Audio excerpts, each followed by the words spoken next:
I didn't enjoy going to a foreign country of Ecuador and having to explain to the people that I was with, like why the person that got the most votes is not the president right now. Like that's a stupid thing to have to try and do. It's like, well, actually, like, people that were infinitely smarter than me thought this was a good idea. One of their ideas was that if it was up to a national vote, uh, they proposed that a populist demagogue could take advantage of underinformed and under-influenced rural Americans, which Huh. Where have we seen that? there's it's not very often that history lays on irony that thick.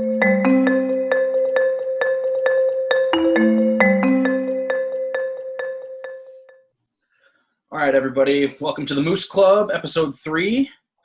Before we get started, please like, follow, subscribe, share all of our social media platforms at the Moose Club.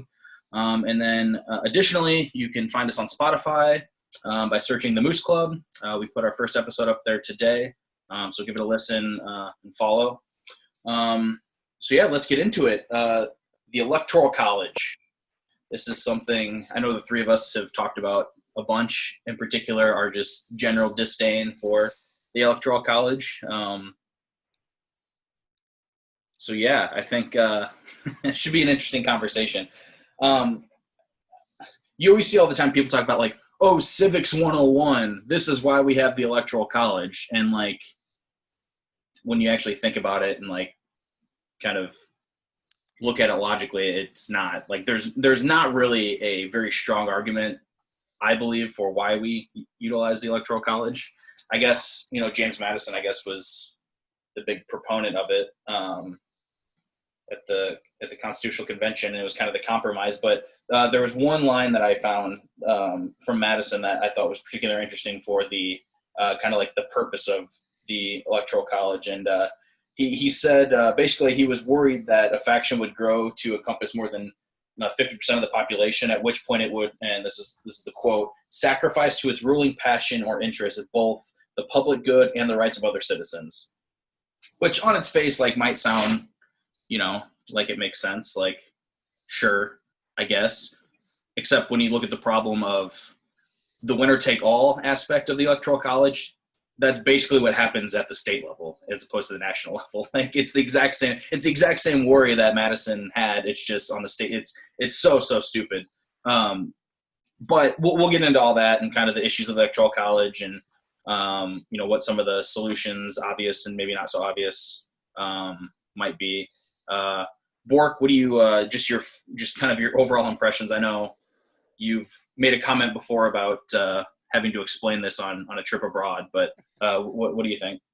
Yeah, well, you have like something like the Electoral College exists because the founders, kind of building off the quote from Madison that you took there, the big worry amongst them was that,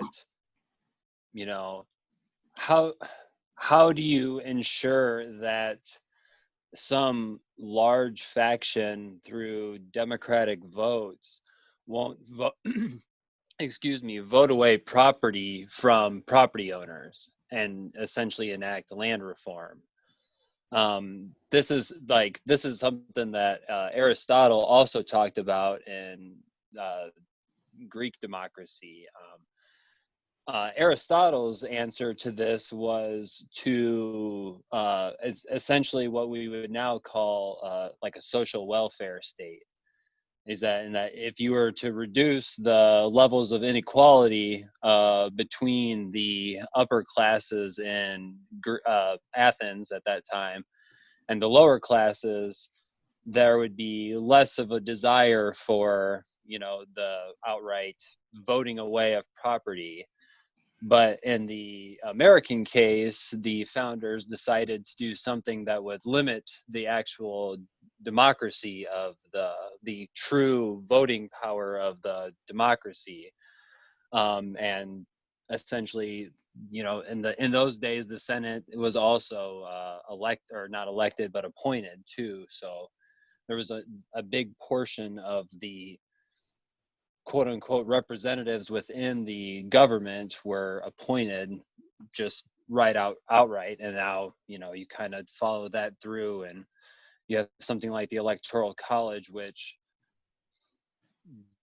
definitely overvalues different areas in ways that a true popular vote wouldn't, if that makes sense, if I worded that in a way that makes sense. Yeah. So you have this big issue where you have issues that generate popular support but are difficult to vote in by design and through other reasons. Right. Which it's interesting you pointed out how in Athens in the Senate they were appointed, which was proposed in the United States, if I'm not mistaken. That was initially they were senators were initially appointed in this country. Yeah. Mm-hmm. So now we elect our senators, but every state gets 2 senators, which is kind of gets to like the crux, I think, of our biggest issue with the Electoral College is how the electoral votes are, divvied out amongst the states. But especially for the Senate, because the Senate has a huge responsibility, the confirmation of judges, confirmation of appointees. And it's not, a state like California or Texas, who represents a much larger percentage of the population than, say, Wyoming, have the same say in those appointments or confirmations as, which it's crazy. And I'll kind of get back a little later on why, like, the whole argument of like, well, it has to be that way, otherwise like those states won't, for presidential campaign purposes, well, nobody will pay attention to those states, and we can talk about that a little bit later. Joe, what do you? I mean, I think you probably largely agree with us on like your biggest issue with it being how it's divvied out. But what do you your just kind of overall impressions of the Electoral College? So, like, I know one thing Bork was talking about was more the origins of where these ideas came from. Like you said, Kyle, the Electoral College was kind of a compromise between a lot of different factions, but there's actually a couple different, or 2 main factions. Reading on, doing some research, kind of like the senators, there were proposed ideas about, do our representatives select a leader, and the other people were, more for like a national vote, because they were so sick of, Western European. I mean, not so much the king that they had come from, disbanding from England, but just watching up close about how like that worked about a representative like vote wasn't very good. But what's ironic about some of these things is like their proposed ideas, like the people that were against the national popular vote, one of their ideas was that if it was up to a national vote, they proposed that a populist demagogue could take advantage of underinformed and under-influenced rural Americans, which... Where have we seen that? It's not very often that history lays on irony that thick, but they did. So, yeah, I think a national popular vote might not be the best idea, but, giving up same representation in half of Congress between 50 million or 40 million people in California and 500,000 people in Wyoming is nonsensical. That doesn't even make any sense. Yeah. So I guess. But they never thought about states being that big. Like. Sure. Yeah. 1 second. We've just had the last 2 unpopular presidents have both been elected through the Electoral College. So you can say that a popular demagogue could potentially take over if it was just a popular vote, but if it was just a popular vote, we would have gotten Hillary Clinton and Al Gore. So like even like the system that was put in place still couldn't do what it was. One of the things that it was allegedly designed to do was to keep crazy populists out of the presidency. It still couldn't do that. Right. Well, I mean, look, Yeah. just to clarify, I wasn't justifying it. That was just one of the notes I read during research. Is that Right. No. Yeah, I hear you. Your specific worry was a populist demagogue taking advantage of under-influenced and under-informed people. Right. Which is the irony of it. Yeah. It's like, what? Really? Yeah. So real quick, not to insult anybody's intelligence, but like, let me just kind of lay it out real simple terms of why it's stupid, like the best that I can. And this is just like an example. So like, basically, if you took the whole population of the United States and divided it by the 530 electoral votes, a state would get one electoral vote for every 575,000-ish people.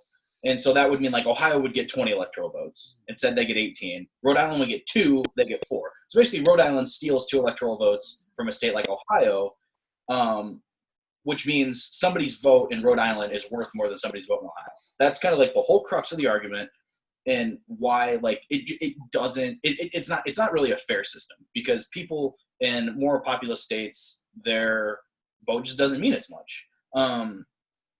The other argument about, we hear all the time is, well, why would people pay attention to Wyoming or Rhode Island then if they didn't have very many electoral votes? And the answer is they don't anyway. Like, I was watching this YouTube video, CGP Grey, awesome videos. He's done quite a few on the Electoral College, and he went back and looked at the last 2 months of the 2008 election, and in the last 2 months of that election, only 18 states received a single visit from either candidate.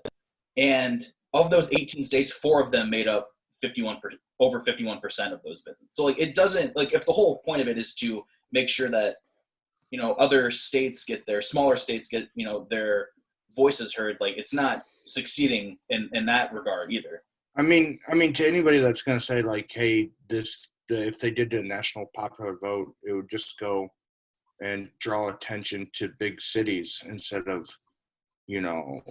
little cities. Like, big cities aren't paid attention to now because they're Democrats tend to have a very healthy advantage in them, like New York City, Houston, Chicago, a little less Philadelphia, because you try to really run up those totals in Pennsylvania through the suburbs and the city. But like, big cities aren't paid attention to now. They probably wouldn't be paid that much attention to in a national popular vote. Actually, like middle population states with big cities like Des Moines, which are paid attention to now, would really be the focal point of what you're trying to do anyways. You would try to draw out as much, margins. If you're a Democrat, you try to draw out as much margins from those cities. So I really don't think the stops would be any different. I mean, small states don't get visited. Nobody's going to go to Cheyenne regardless. Right, exactly. Well, in I'll preface what I'm about to say next with this is that it's not the best example because it doesn't take in, the entire metro population of a city. But if you like, the top 10 biggest cities in the country make up less than 10% of the population, and the 100 biggest cities in the country make up roughly 20% of the population. So like, even if candidates campaigned in the 100 biggest cities over and over and over again, and again, it doesn't take into account the larger metro area of those cities, but just as an example, like, that doesn't even it gets them 20% of the vote if they win every vote in all 100 cities. Like, so that whole thing, it's just ironically, honestly, if you would think about strategy wise, you would think that a national popular vote would probably help Republicans even more. If you're talking about just the big cities, because they'd probably travel there, Orange County, try to narrow the margins a little bit. But well, and that kind of goes to what I was going to bring up next is one of the possible solutions, I guess we can kind of talk about maybe some alternatives to this now.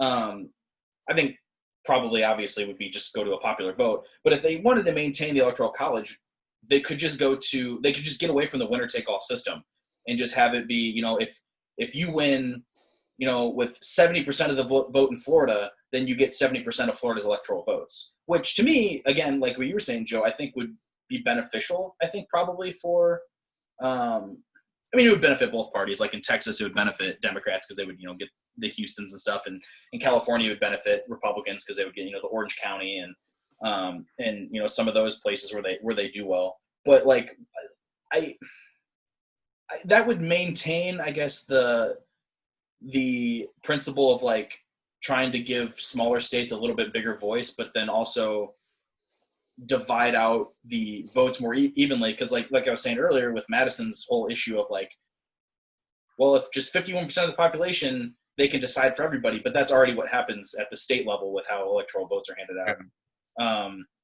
What do you guys think, Bork, with what would your ideal kind of alternative be if you got to decide, today what would replace the Electoral College, or what tweaks would you make? I mean, the alternative to 51% of us ruling us is 20% of us rule a fraction of us through what more or less amounts to shenanigans, because what would make the most sense? I think if you were really looking for parity and trying to get candidates to go to more states, I think divvying out the electoral votes, if you were really wedded to that system, which I don't envision a scenario which gets rid of it. I think just popular vote personally would be my preference. But I think if you were really looking to exist in this current electoral college system, that, losing Texas, 51 to 49 means a lot more than losing Texas, 70 to 30 if you're splitting electoral votes. The same goes for like California.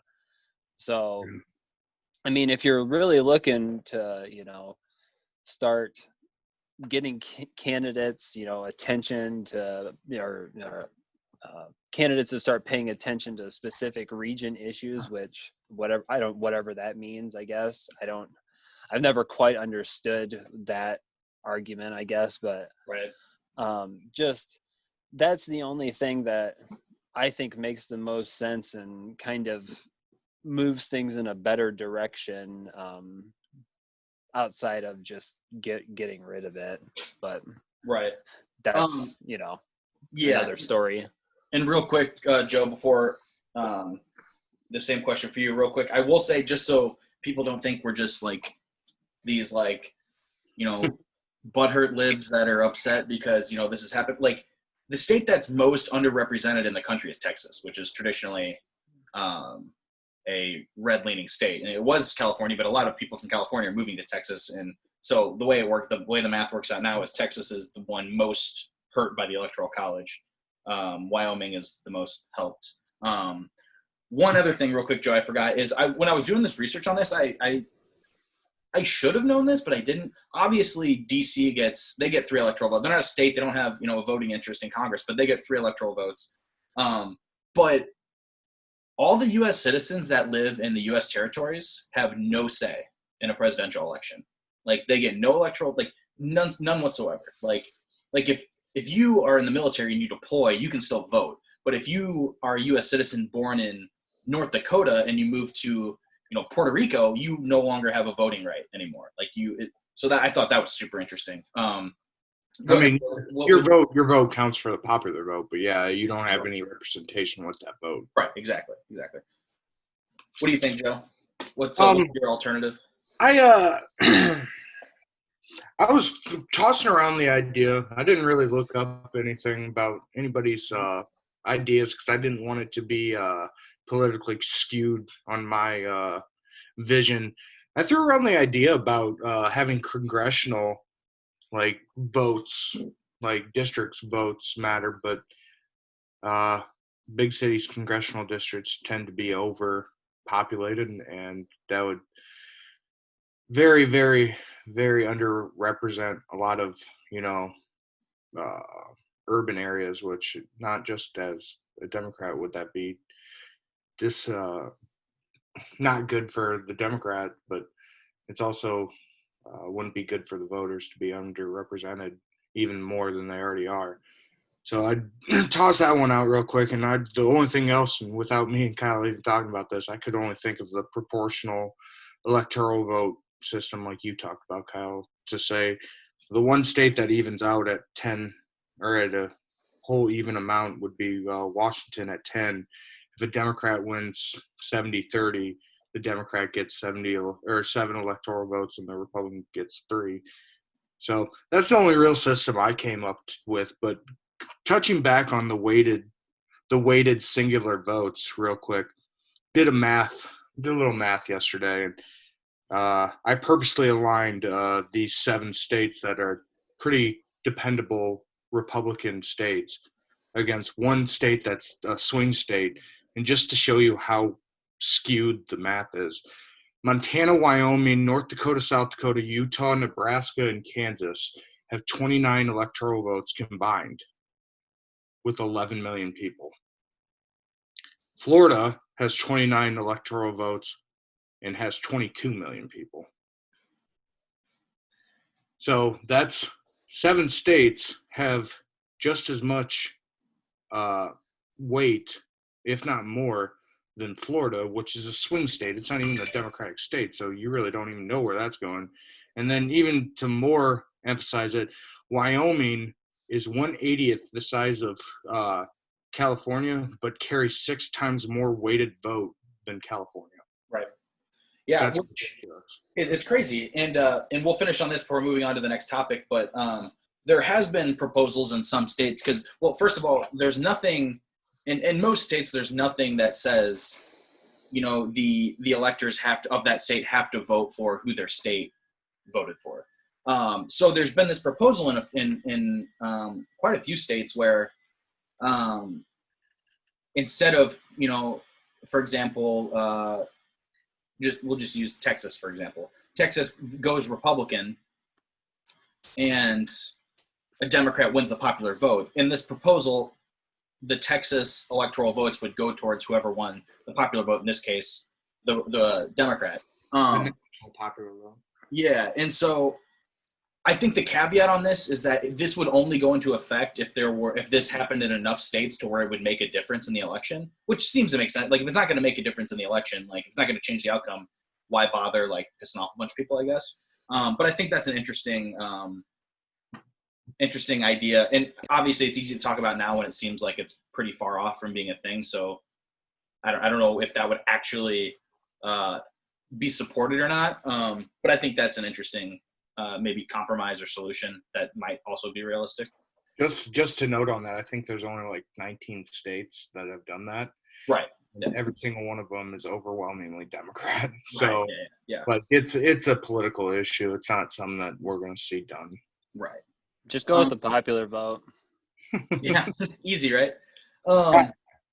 Okay, so in keeping with the theme of elections, let's talk a little bit about voter fraud, or dare I say, the myth of voter fraud. Surely, like, voter fraud exists. Like, I get that, but like this idea that it's like this rampant, systemic problem that like alters elections is. I mean, it's just not, as one of our favorite shows like to say, it's not based in reality.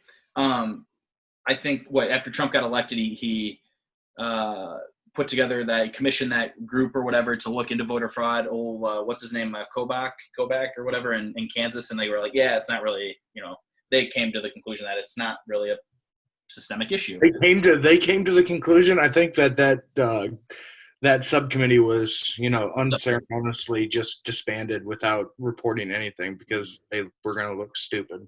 Right. And I mean, part of the problem is that Chris, go back. It doesn't even make sense for somebody to try. Like, if you're going to do voter fraud, it has to be on a scale for it to be effective and be worth your while, it would have to be on a level where you're manipulating like voting machines. Like somebody pretending to be somebody else and voting as somebody else, like that, it doesn't even make sense because like the risk reward isn't there.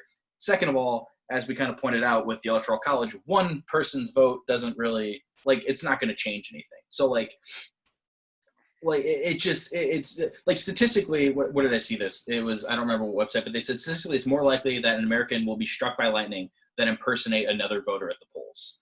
I think it was like the Brennan Center for Justice, I think, had a report, and I saw that on there. But like, it's just not. But I think the claims, which we'll kind of go into our next topic here in a little bit, kind of build that that base for wanting to disenfranchise certain voters. So, what's your Joe? What is your kind of just overall thought on like voter fraud in general, and then the push for this fake news that there's this rampant voter fraud in our election process? I mean, it's illegitimate. It's ridiculous. Just to say, like, I did as much research as I could yesterday, and all I could see was a report that said that there was 4 reported cases of voter fraud in 2016.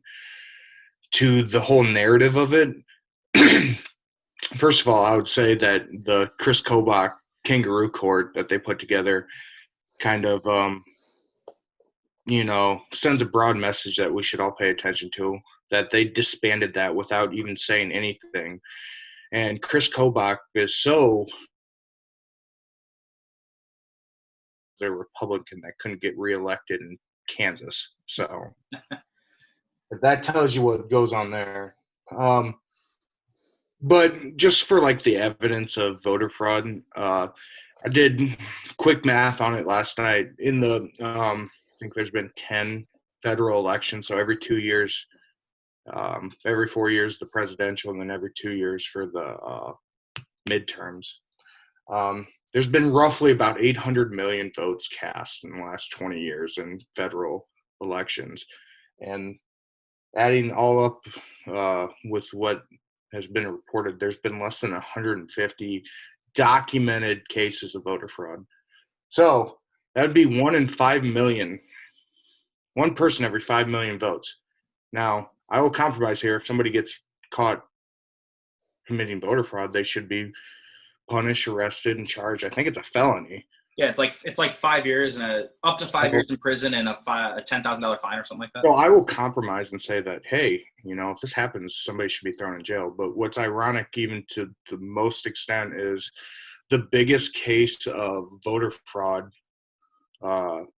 example was in 2000, either 16 or 18, in North Carolina congressional district, where they actually had to redo the election because the campaign of the Republican candidate was harvesting mailed-in ballots. Another irony, was harvesting mailed-in ballots and giving votes to their candidates. So, I mean, I don't want to play that, partisan thing, but it's uber coincidental that the people that are complaining about it are the only people that have been caught doing it on like a broad spectrum. And I think even more of those 150 that I talked about, I don't even think they counted those because nobody was committing voter fraud. It was the campaign, and they had a re-election. So if you were even going to amplify it and say, hey, this many claims of voter fraud happened, it's still such a small amount that it's right. Not a legitimate conversation. Yeah, and so most of the allegations of voter fraud stem from a few different things. 2 names, like the same person voting twice is often one. People being registered in multiple states. I think those are probably the 2 biggest ones.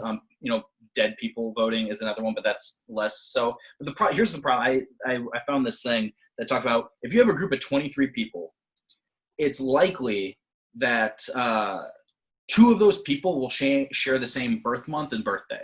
Okay, that's in a group of 23 people.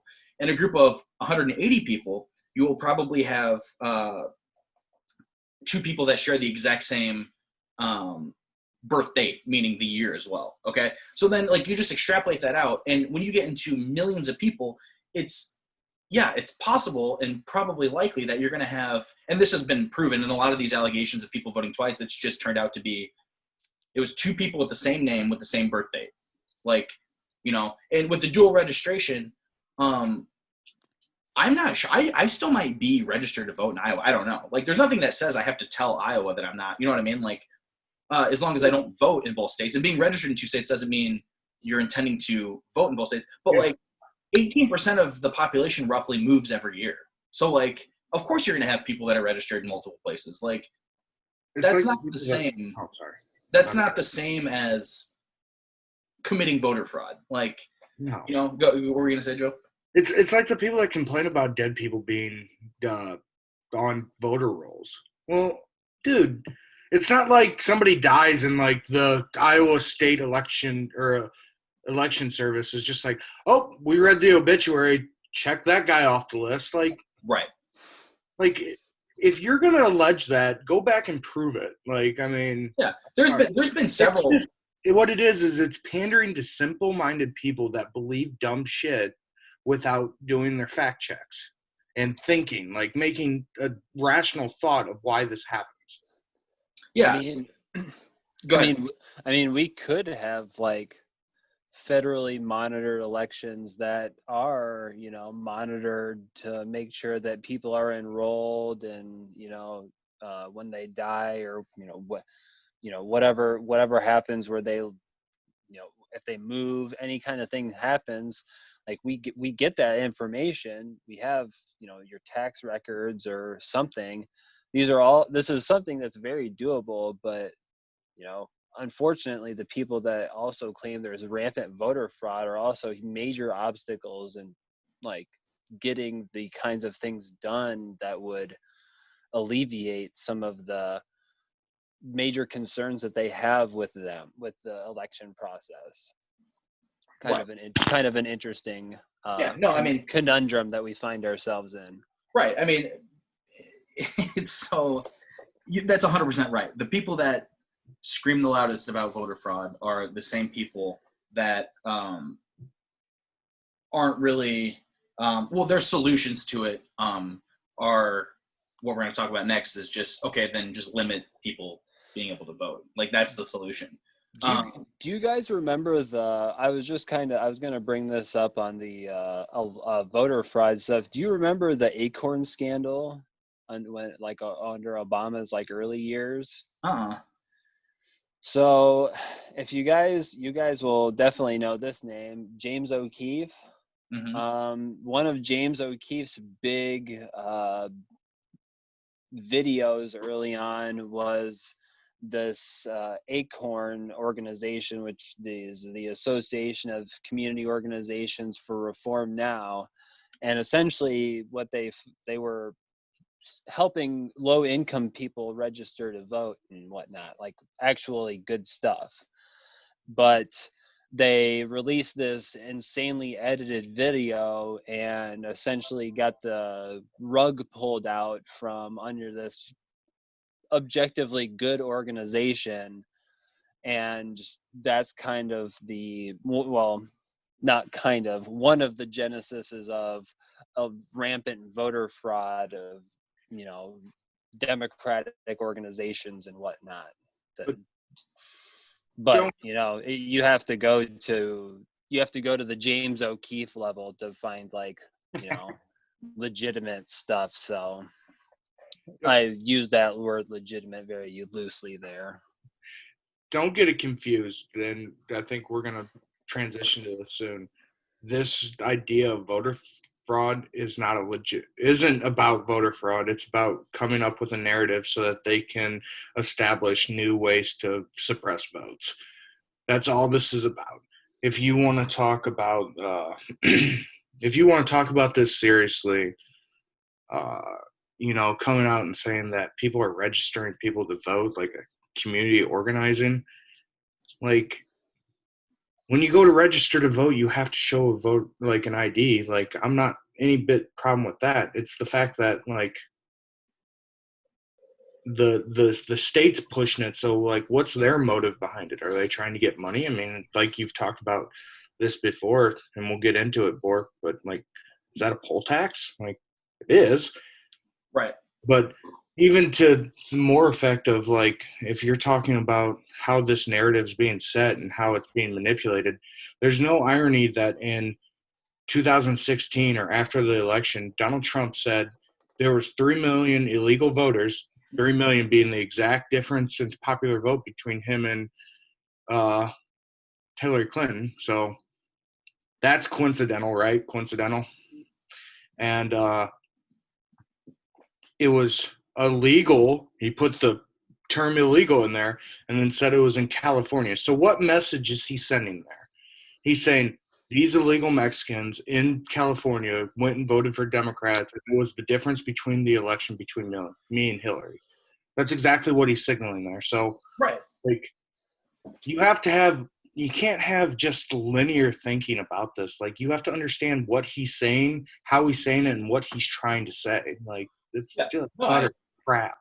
No, I totally agree. So let's talk about the voter suppression then. I mean, like you said, okay, having to show ID, to register and stuff, like, I get it. Like, there has to be some regulation to make sure that the people voting are the people that are allowed to be voting. I get that. But there's 36 states that have requirements at the polls. And then there, certain states, like, there's a lot of states where, like New York, for example, you can't register same day to vote. Like, so, like, there's all these obstacles that are put up to prevent people. And, like, the argument I've seen quite a bit is like, well, if people want to vote, then, they're going to, get the ID that's required. It's like, okay, that's easy for you to say. Like, you probably have a car. You can probably drive, to the place. And even if it doesn't cost money to get whatever ID, it likely costs money to obtain the documentation that you need to get that ID, which obviously disproportionately affects low-income voters, elderly voters, people not in good health. They can't, travel to, they can't, if they don't have a car, or if they're sick and they can't travel. Like, so there's this, like, huge push in a lot of different states, predominantly Republican states, to limit the ability to vote. It's super disheartening, but it's just, like, wrong. Like, people have proposed making, Election Day a national holiday so that people can, more people will have work off and they can go and vote. And McConnell, the Senate Majority Leader, just outright said, no, that's stupid. Why? Why is that stupid? Well, McConnell doesn't want, the people of Louisville going to the polls. You know what I mean? Like, it's just. Well, also the people that support him from Kentucky probably don't have jobs, so Yeah, Kentucky is the most subsidized state in the country by the federal government. So, and the people that are probably the poorest and that aren't, the urban minority community, it's probably the rural, undereducated people that, Yeah. We love our coal miners, don't we, folks? We love them. Hey. I saw that the GAO, I guess, did an estimate, and they basically came to the conclusion that these, like, voter ID laws basically reduce voter turnout by roughly 2 to 3%, which could be, tens of thousands or hundreds of thousands of voters, depending on the state. So, Bork, this topic in particular just infuriates me. Like, it's easy to laugh at the voter fraud allegations and stuff because just like, it's not true, but, like, this actually affects people. What do you, like, what's your feelings on, like, the seemingly relentless attempt to just, like, suppress the ability for certain groups of people to vote? It reminds me of the time when the UN sent their essentially their human development team into somewhere in the deep south, somewhere in Alabama, I believe, and they essentially found in the United States what they would consider third world levels of poverty existing in this country, and they said that they're not those pockets aren't uncommon in many portions of the United States. So, you know, when you see like election turnout around, you know, probably between 60 to 70% on like 70% would be an astounding year for us, you know, Right. more like 60, more in the 60 and lower percentages for national election turnouts. It's just another notch in this country is really starting to not function in some certain ways that don't lend itself to the long-term future, and it being able to figure out some of the things that it needs to. You really, unfortunately, we are kind of actively working against the idea of increasing voter participation in so far as lukewarm acceptance in some areas in the Republican Party, and then outright rejection pretty much is the general theme of it. And there's only so many things you can do for that, because you can get everybody the franchise, you know, even that is, you know, a huge task in its own right. But even if you were able to do that, you would still have to fight over the mountain of, you know, political districts and all the redistricting, which is kind of chugging its way through the Supreme Court, but is, you know, it's still another obstacle that needs to be, you know, gotten through. And that's even if you get a substantial amount of people to increase their turnout with or increase just voting in general. That's just completely leaving aside all the people that just don't vote, who just do, like, have completely given up on the voting process for one reason or another. And what kind of problems people that don't believe that they can change the system through voting, what that can do to a society, that there's just people that exist in it and they feel that they have no meaningful control over anything that gets done in this country. And I think that that's manifesting itself in more and more ways, instead of just they just don't turn up at the polls for some, or the ballot box for some reason or another. And, you know, that's kind of a disturbing trend that seems to be continuing with, and again, no easy solution. Yeah. It's, and, you know, like, we've talked a lot about the voter ID aspect of it, like that kind of, but like it also affects, you know, you mentioned the redistricting, you know, like the gerrymandering is essentially, political gerrymandering is essentially done to suppress the vote of certain populations. Like felony disenfranchisement. So very often you'll hear me give kudos to Kim Reynolds, the governor of Iowa, but was it earlier this week, or was it last week? She said that they're going to restore felons' rights to votes after they've served their sentence. Which, like, the last state, the very last state. Like, and wait when she, you know, strategically and analytically suppresses their voting precincts later in November. Right. Yeah. What was that, Joe? In the recent election in Atlanta, there was like, how long were the lines? Yeah, so I was going to talk about this next. I mean, Bork kind of talked about, you know, the analytical way of, you know, and like the, I don't know, like the idea of why voter suppression is effective, and, you know, why it happens and what it does. But my idea was getting into like the political aspect of this. Like, there's no coincidence that like these states that have had the two most brazen and blanketed efforts to have voter suppression in the last 4 years are Wisconsin and Georgia. What do they have in common?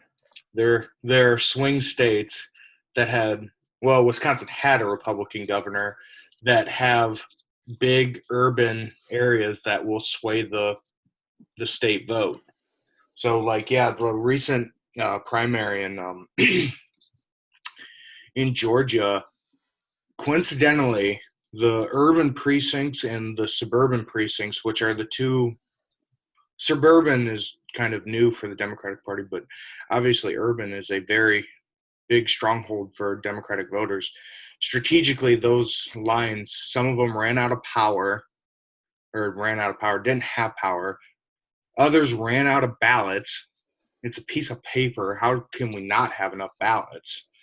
And others had like 6-hour waits, like during a pandemic.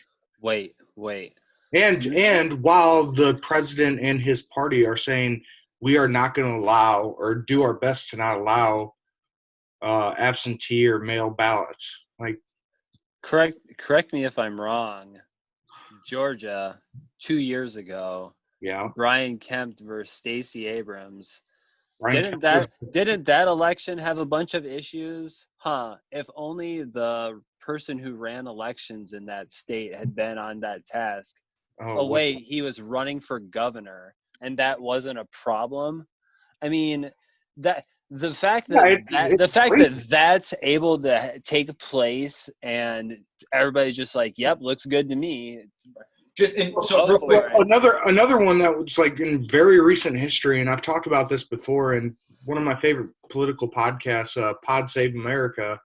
They talked about what happened in Wisconsin during the Democratic primaries, and they also had a tied-in Supreme Court.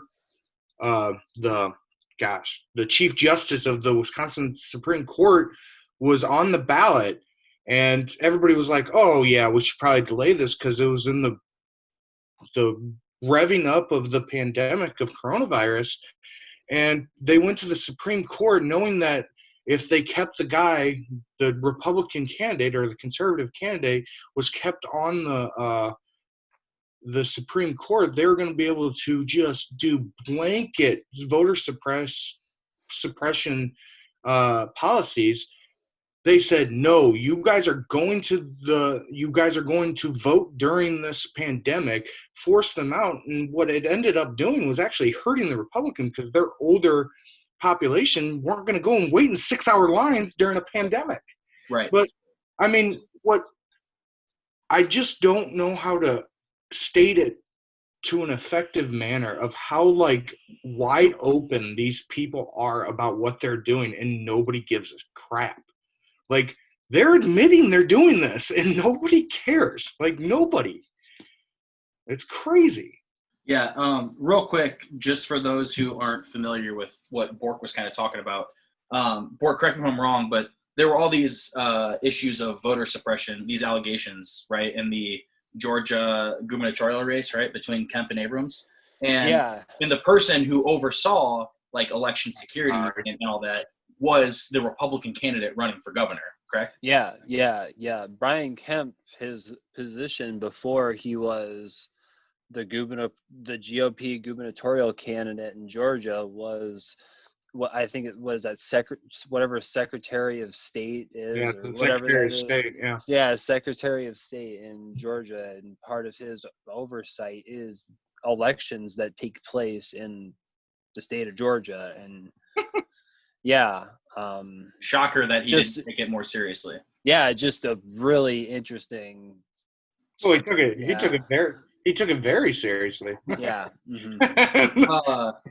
And the last thing, excuse me, on this before we move on to our favorite quotes, with this, the big thing right now for voter suppression is trying to limit the ability to do mail-in ballots. Which the president has been going on about for weeks, and how it's this huge problem, and people are just gonna, people are gonna be voting all the time and all this other stuff. But if we remember back, it's been a little bit, maybe, man, it's so hard with the pandemic. Like how many, if it was a month ago or 2 months ago, but when he, a reporter asked him like, but you voted by mail last month, and he goes, yeah, because I can. Like, okay, but so can anybody else that, like.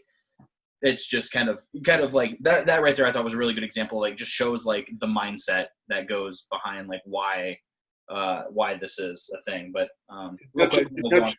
To touch on that real quick, and we're gonna just real quick. Wisconsin 2020 Supreme Court and primary elections, 97% of the Milwaukee precincts in Wisconsin were closed. And this election for the Chief Justice, the main bill that I was trying to get through the Supreme Court was about Wisconsin trying to purge 20,000 voters off of their voter rolls. But Which, yeah, you can. I mean, keeping up to date voter rolls can be a responsible thing to do, but it gets to a point where then it just becomes an issue. Yeah. I don't. All right, let's. Oh yes, quotes. Quote of the week. Does anybody have one that they want to say first? Any favorites? I got it real quick. Trump was talking about the silent majority is very strong.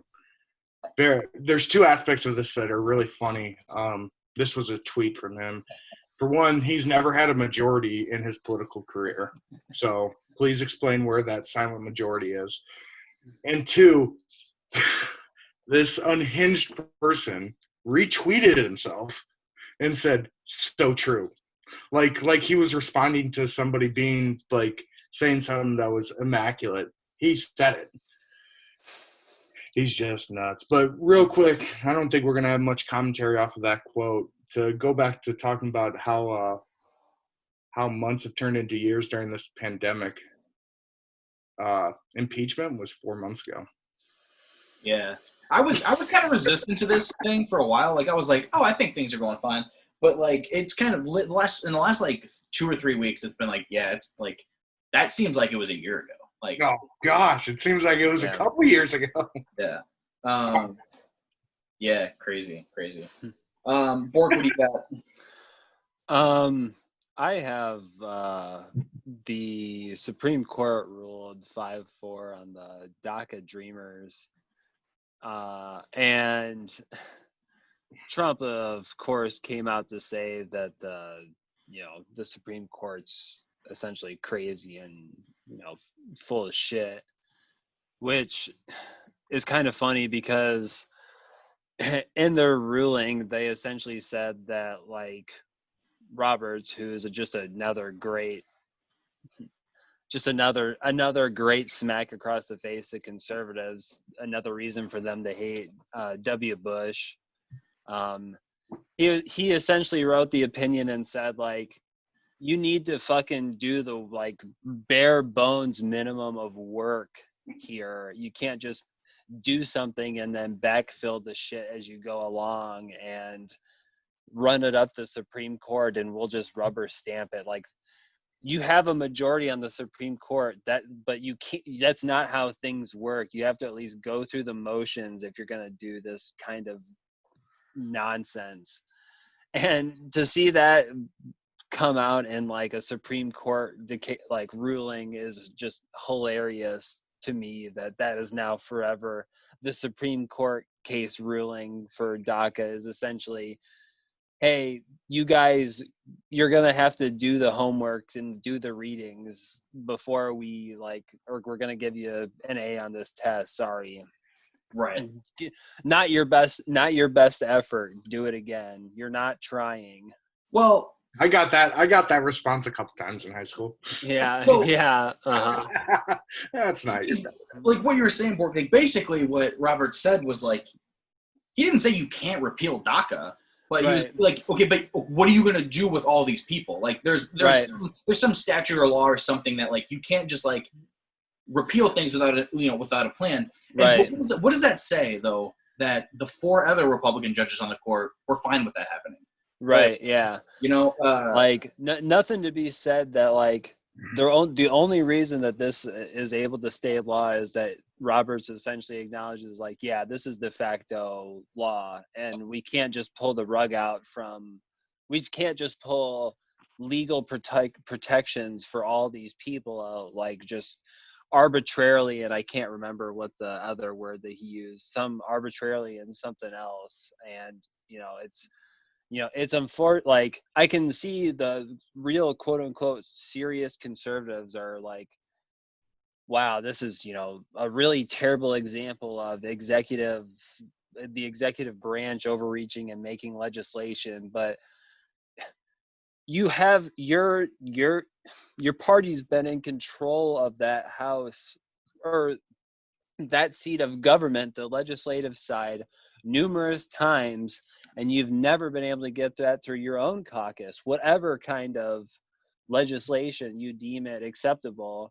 So, like, unfortunately, like, the conservatives on the court have to at least pretend to be serious people. So they're just like, oh God, just give us something to work with, essentially, is what, like, Right. essentially is what it comes down to. Like, My favorite. you can't just show up show up to the Supreme Court and be like, dog ate my homework, and expect that to work. My favorite thing about this, and Bork was kind of touching on it, the two things that, Republicans were railing against Democrats to win the 2016 election were healthcare and government executive orders. They had 6 years to fix healthcare. They couldn't do it, and now they can't do this. Another thing is Tom Cotton wrote an article saying that Chief Justice Roberts can't use his political ideology to rule on cases, and it was political bias. Yeah, Tom Cotton, who didn't do his homework, and his caucus didn't do their homework, is getting mad because they're pissed off that they didn't get some, and they're saying somebody else was being political, let alone the Chief Justice that their party approved of unanimously, right, and appointed by a Republican president. Come on. All right. So mine is a quote from the Vice President Mike Pence. He gave us a couple options this week. The one with coronavirus, how he basically said, like, yeah, like, coronavirus is gone, or it's going away, or, like, even though it's, like, spiking all over the place. No, his quote was, it was actually today. He was asked directly if he would say that Black Lives Matter. And this is his response to that. This is a direct quote. "Let me just say that what happened to George Floyd was a tragedy. And in this nation, especially on Juneteenth, we celebrate the fact that from the founding of this nation, we've cherished the ideal that all of us are created equal and endowed by our Creator with certain inalienable rights, and so all lives matter in a very real sense." That was the quote, okay? Except for the fact that from the founding of this nation, we haven't all been viewed as equal, women got the right to vote really not that long ago. Like, they weren't viewed as equal. Slavery was a big thing, and then, like, 3/5 of a person, for voting purpose, like, what? Like, in what? Like, where do you dig this up from? That from the founding of our nation, everybody has been viewed equally. Like, that's just not. I'll say it again, based in reality whatsoever. Like, I saw that today and I was like, how stupid. Like, these are allegedly intelligent people, like, filling these positions. Like, what? Like, it's crazy. Like, where'd all them Native Americans go? I know we gotta be real quick here, but the fact that Trump's statement about if we stop testing, there would be less coronavirus cases didn't make this. Oh, that was a good one. Yeah. Amazing. I mean, well, if we stop testing, honorable mention this one time. That's incredible. Yeah. If we stop testing right now, we'd have few cases. Like, honestly, Politico. True, 100% true, though. You didn't even have to fact check. Like, yeah, that is the big true right there. If we tested less, we would know less about how many cases there were. So I give it to him. A clock that stopped right twice a day, I guess. Yep. Broke clock strike twice a day. So what's the Trump administration? Because even their broken system ain't right twice a day. Real quick here before we wrap up, just real quick, on a scale of 1 being not that bad or fine to 10 being just total chaos, what do you think the level of shitstorm that this rally in Tulsa is going to be tomorrow? Oh my God, I can't wait. I'm going to have popcorn ready. 7. I think 7's a good number. Yeah. Hey, 7. So over under in the broad shot, there'll probably be 50 people in the background, right? Would you say over and under? Maybe 25? Over or under one person wearing a mask? Ooh. I'm going to take the over. But I want to say over, but I mean, I was gonna go a different direction. I was gonna guess at least 50% people of color. At least. yeah, At there was least. they got caught. I sent it to us, but yeah, they got caught putting Craigslist ads up. Yeah, the crisis actors for the Trump rally are getting a lot of big pay boost. Right. Oh man. Like, share, and subscribe. Yep.